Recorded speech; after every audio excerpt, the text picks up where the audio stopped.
చేశారు. వారు మాట్లాడతారు, అందరూ నిశ్శబ్దంగా వినవలసిందిగా కోరుతున్నాను.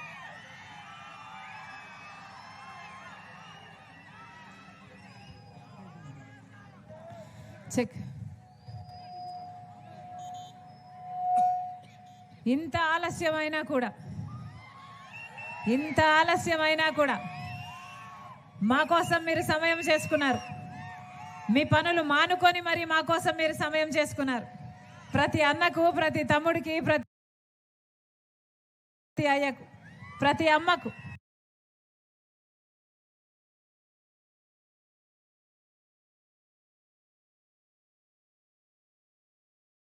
ప్రతి అక్కకు, ప్రతి చెల్లికి మీ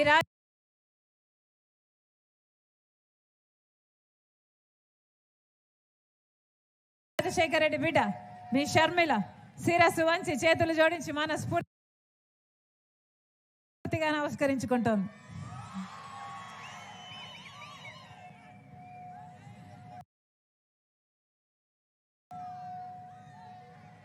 పది సంవత్సరాలు అయిపోయింది మన రాష్ట్రం ఏర్పడి. 10 సంవత్సరాలు అయిపోయింది మన రాష్ట్రం ఏర్పడి. ఈ 10 సంవత్సరాలలో ఒక్క అడుగైనా అభివృద్ధిలో మన రాష్ట్రం ముందడుగు వేసిందా లేదా? ఈ 10 సంవత్సరాలలో కనీసం పట్టుమని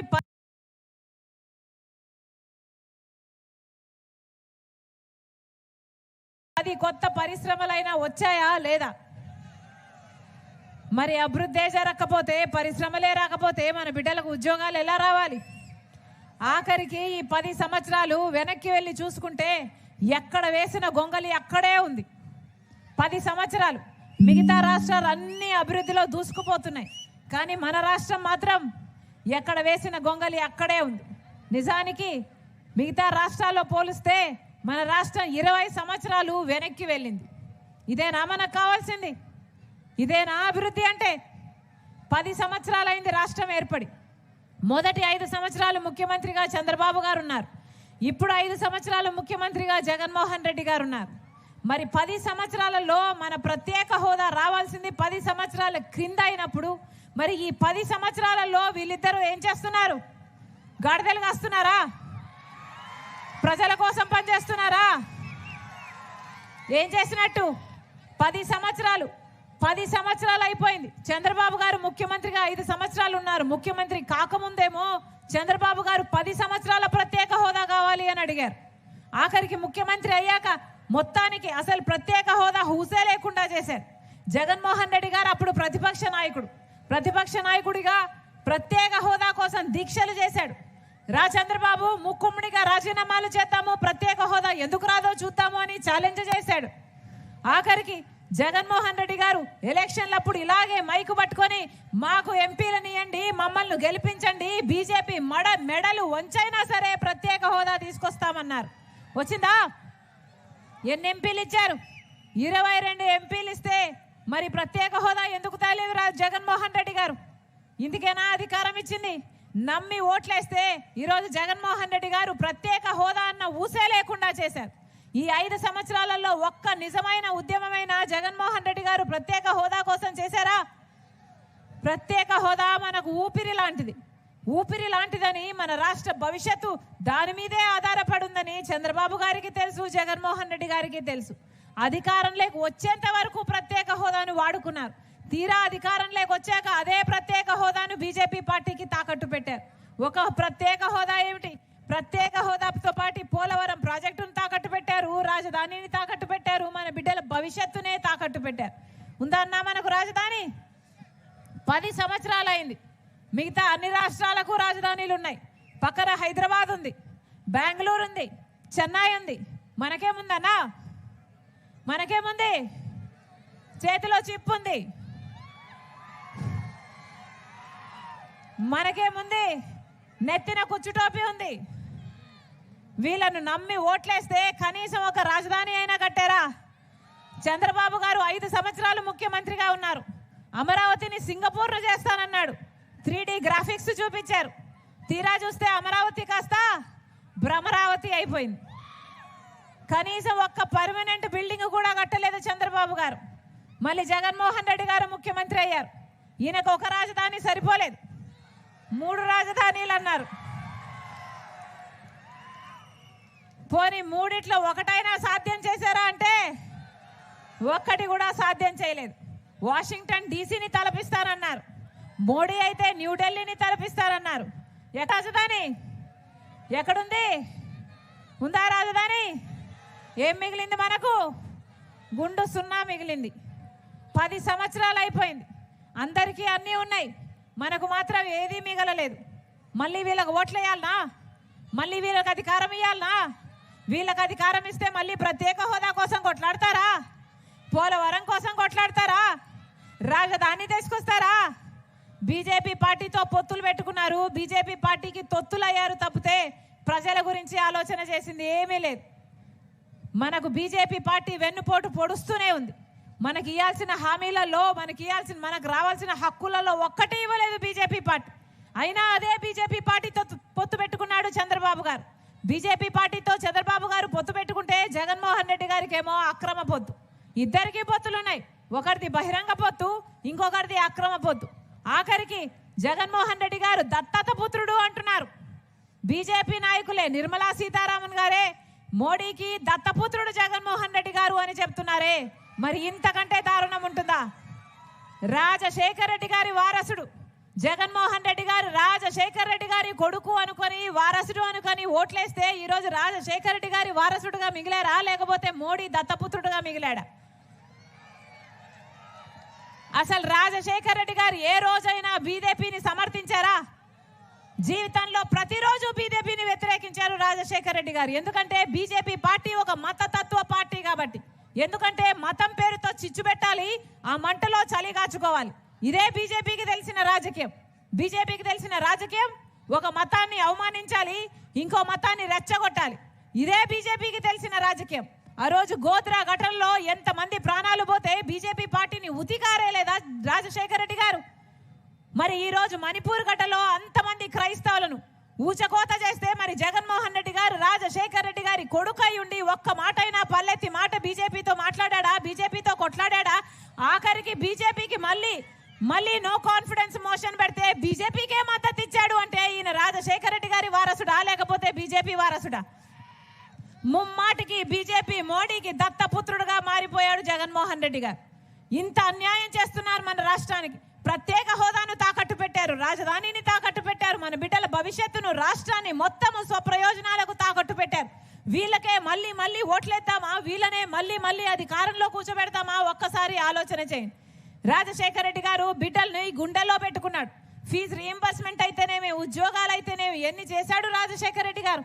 మరి జగన్మోహన్ రెడ్డి గారు అధికారంలో 5 సంవత్సరాలు ఉన్నారు. రాజశేఖర రెడ్డి గారి కొడుకు 5 సంవత్సరాలు అధికారంలో ఉండి మరి బిడ్డల్ని ఎలా చూసుకున్నాడు? ప్రతి సంవత్సరము జాబ్ క్యాలెండర్ ఇస్తానని చెప్పలేదా జగన్మోహన్ రెడ్డి గారు? ఏం చెప్పాడు? ఇలాగే 5 సంవత్సరాల క్రితం మైకు పట్టుకొని సంక్రాంతి వచ్చినప్పుడల్లా జాబ్ క్యాలెండర్ వస్తుంది అన్నాడు. వచ్చిందా? ఒక్క జాబ్ క్యాలెండర్ అయినా? జగన్మోహన్ రెడ్డి గారు ముఖ్యమంత్రి అయి ఎన్ని సంక్రాంతులు వచ్చాయి, ఎన్ని సంక్రాంతులు పోయాయి? 5 సంక్రాంతులు వచ్చాయి, 5 సంక్రాంతులు వెళ్ళిపోయాయి. ఒక్క జాబ్ క్యాలెండర్ అయినా వచ్చిందా? 5 ఏళ్లలో ఒక్క జాబ్ క్యాలెండర్ కూడా రాలేదు. 2,30,000 ఉద్యోగాలు ఖాళీగా ఉన్నాయని చెప్పాడు ఇలాగే మైకు పట్టుకొని జగన్మోహన్ రెడ్డి గారు. ఈ రోజుటి వరకు 5 సంవత్సరాలు గడిచాక ఇప్పుడు కూడా ప్రభుత్వ శాఖలో అదే 2,25,000 ఉద్యోగాలు ఖాళీగా ఉన్నాయి. మరి 5 సంవత్సరాలు ఎందుకు భర్తీ చేయలేదు? 5 సంవత్సరాలు ఏం చేసినట్టు? గుడ్డి గుర్రాలకు పళ్ళు తోమేరా? 5 సంవత్సరాలు వృధా అయిపోయిందే, మన బిడ్డలకు ఉద్యోగాలు రాలేదు. డిఎస్సి, మెగా డిఎస్సి ఇస్తానన్నాడు జగన్మోహన్ రెడ్డి గారు. 5 సంవత్సరాల క్రితం ఇలాగే మైకు పట్టుకొని 23,000 టీచర్ ఉద్యోగాలు ఖాళీగా ఉన్నాయి, సిగ్గు లేదా చంద్రబాబు? 7,000కే నోటిఫికేషన్లు ఇస్తామని ఆ రోజు చంద్రబాబు గారిని తిట్టిపోశారు. మరి జగన్మోహన్ రెడ్డి గారు చేసింది ఏమిటి? 23,000 టీచర్ ఉద్యోగాలు ఖాళీగా ఉంటే 5 సంవత్సరాలు ముట్టుకోనే లేదు. ఇప్పుడు ఆఖరణ ఎలక్షన్లు వచ్చాయి కాబట్టి 2 నెలల ముందు ఒక దగా డిఎస్సి 6,000తో ఒక దగా డిఎస్సి ఇచ్చారు. 2 నెలల ముందు, ఎలక్షన్లకు ముందు 2 నెలల ముందు ఇస్తే ఈ పరీక్షలు ఎప్పుడు జరగాలి? బిడ్డలకు ఉద్యోగాలు ఎప్పుడు రావాలి? ఇది అయ్యేదా సచ్చేదా? 5 సంవత్సరాలు ఎందుకు ఇవ్వలేదు? 5 సంవత్సరాలు ఎందుకు ఇవ్వలేదు? కనీసం కుంభకర్ణుడైనా 6 నెలలు నిద్రపోతాడు, 6 నెలలు పనిచేస్తాడే. మరి జగన్మోహన్ రెడ్డి గారు ఏం చేశారు? 5 సంవత్సరాలు నిద్రపోయారు. ఇప్పుడు ఎన్నికలు వచ్చాయి కాబట్టి, మీతో అవసరం ఉంది కాబట్టి మీరు ఓట్లేయాలట, బటన్లు నొక్కాలట, అందుకని సిద్ధమని బయలుదేరారు ఇప్పుడు జగన్మోహన్ రెడ్డి గారు. దేనికి సిద్ధమన్నా? దేనికి సిద్ధం? మళ్ళీ 8 లక్షల కోట్ల రూపాయలు అప్పులు చేయడానికి సిద్ధమా? మళ్ళీ బీజేపీ పార్టీతో అక్రమ పొత్తు పెట్టుకోవడానికి సిద్ధమా? మళ్ళీ బీజేపీ పార్టీకి మనకు ప్రత్యేక హోదా, మన మన మన రాజధాని, మన పోలవరము, మన బిడ్డల భవిష్యత్తు తాకట్టు పెట్టడానికి సిద్ధమా? మళ్ళీ 20 లక్షల పేదలకు ఇల్లులు కడతానని చెప్పి మోసం చేయడానికి సిద్ధమా? లేకపోతే మళ్ళీ పూర్తి మద్యపాన నిషేధం చేస్తానని చెప్పి మళ్ళీ మోసం చేయడానికి సిద్ధమా? దేనికి సిద్ధం? 5 సంవత్సరాల క్రితం ఇలాగే మైకు పట్టుకొని పూర్తి మద్యపాన నిషేధం చేస్తాను అని చెప్పలేదా జగన్మోహన్ రెడ్డి గారు? పూర్తి మద్యపాన నిషేధం చేయకపోతే అసలు నేను వచ్చి ఓట్లే అడగనని చెప్పలేదా జగన్మోహన్ రెడ్డి గారు? పూర్తి మద్యపాన నిషేధం మేనిఫెస్టోలో పెడుతున్నాను, మేనిఫెస్టో అంటే నాకు బైబిల్తో సమానము, ఖురాన్తో సమానము, భగవద్గీతతో సమానం అని చెప్పాడే జగన్మోహన్ రెడ్డి గారు. అయిందా అన్న మద్యపాన నిషేధం? మద్యపాన నిషేధం కాలేదు కదా. ఈరోజు సర్కారే, జగన్మోహన్ రెడ్డి గారి సర్కారే మద్యం అమ్ముతుంది కదా. వీళ్ళు అమ్మిందే కొనాలట. ఎక్కడా ప్రపంచంలో ఎక్కడా లేవు ఇవి, ఇక్కడే ఉన్నాయన్నా వీళ్ళు అమ్మేటి. భూమట,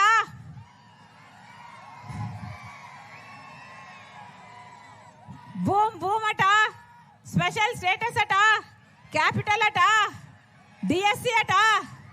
అయ్యా జగన్మోహన్ రెడ్డి గారు వాగ్దానాలన్నీ ఎక్కడ నిలబెట్టుకున్నారయ్యా అంటే అదిగో మద్యం షాపులు అన్ని నిలబెట్టుకున్నారు అన్నట్టుగా ఉంది. వీళ్ళు అమ్మిందే కొనాలి, వీళ్ళకి ఎంత కమ్ముతే అంతకే కొనాలి. అది కూడా డిజిటల్ పేమెంట్స్ లేవు, ఓన్లీ క్యాష్ అట. అంటే ఎంత అమ్ముతున్నారు? సేల్స్ ట్యాక్స్ ఎంత, స్టేట్ ట్యాక్స్ ఎంత, సెంట్రల్ ట్యాక్స్ ఎంత, ఎక్సైజ్ ట్యాక్స్ ఎంత?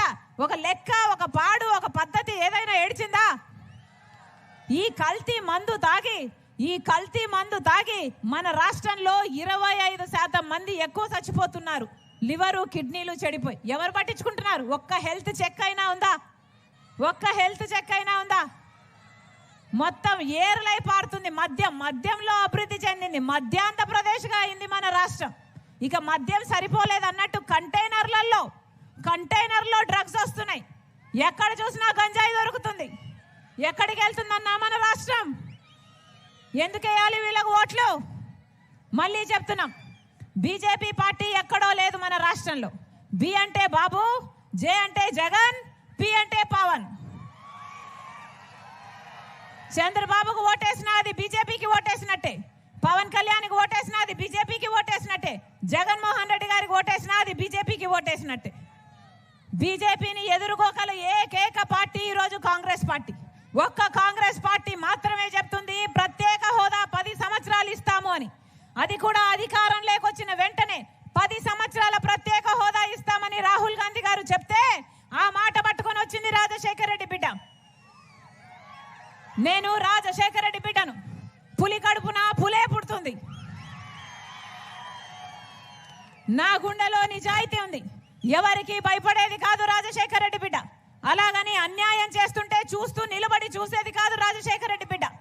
నా ఆంధ్ర రాష్ట్రానికి, నా పుట్టినింటికి అన్యాయం జరుగుతుంది కాబట్టే కనీసం ప్రత్యేక హోదా అన్న ఊసే లేకుండా చంద్రబాబు గారు, జగన్మోహన్ రెడ్డి గారు చేస్తున్నారు కాబట్టే, కొట్లాడడానికి ఒక గొంతు కావాలి కాబట్టే, అందుకని కాంగ్రెస్ పార్టీ ప్లాట్ఫామ్ కావాలి కాబట్టే రాజశేఖర రెడ్డి బిడ్డ కాంగ్రెస్ పార్టీలో చేరింది. ఆంధ్ర రాష్ట్రానికి మళ్ళీ మేలు చేసేంత వరకు, మనకు ప్రత్యేక హోదా వచ్చేంత వరకు రాజశేఖర రెడ్డి బిడ్డ ఇక్కడి నుంచి కదిలేదే లేదు. మళ్ళీ చెప్తున్నాం, కాంగ్రెస్ పార్టీ మాత్రమే ప్రత్యేక హోదా తేగల సత్తా ఉన్న పార్టీ. మనకు ప్రత్యేక హోదా కావాలన్నా, పోలవరం కావాలన్నా, రాజధాని కావాలన్నా, మన బిడ్డల భవిష్యత్తు బాగుండాలన్నా, మన రాష్ట్రాన్ని మనం కట్టుకోవాలన్నా మనకు కాంగ్రెస్ పార్టీ అధికారంలోకి రావాలి. మాటిచ్చి చెప్తున్నాం, కాంగ్రెస్ పార్టీ అధికారంలోకి వచ్చినాక రైతులకు 2 లక్షల వరకు రుణమాఫీ చేస్తుంది కాంగ్రెస్ పార్టీ.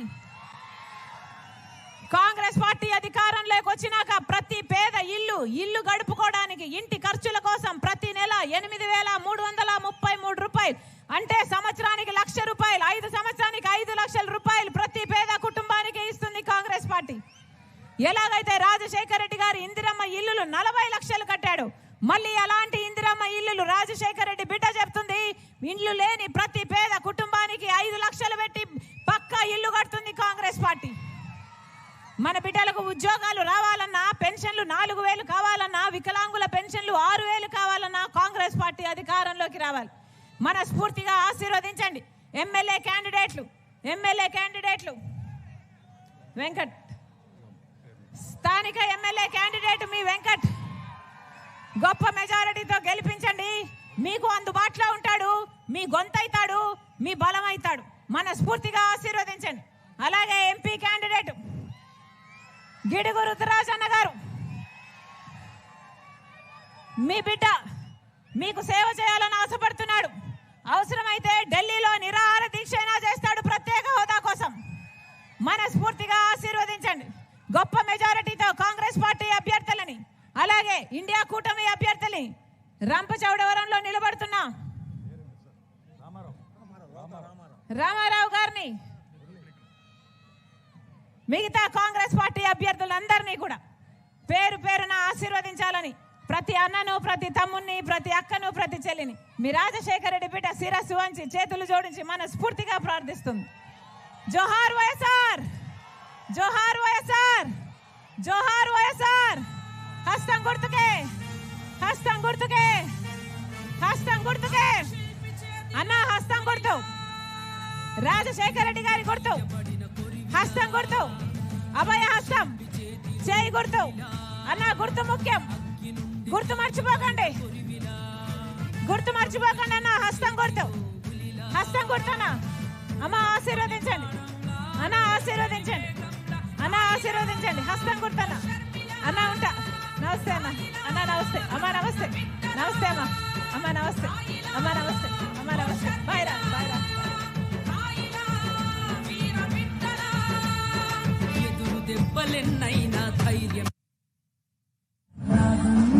అదేవిధంగా రాజమండ్రి రూరల్ నియోజకవర్గం నుంచి పోటీ చేస్తున్నటువంటి మిత్రులు బాలేపల్లి మురళి గారు కూడా మీ యొక్క అమూల్యమైన ఓటును హస్తం గుర్తు మీద వేయాలి.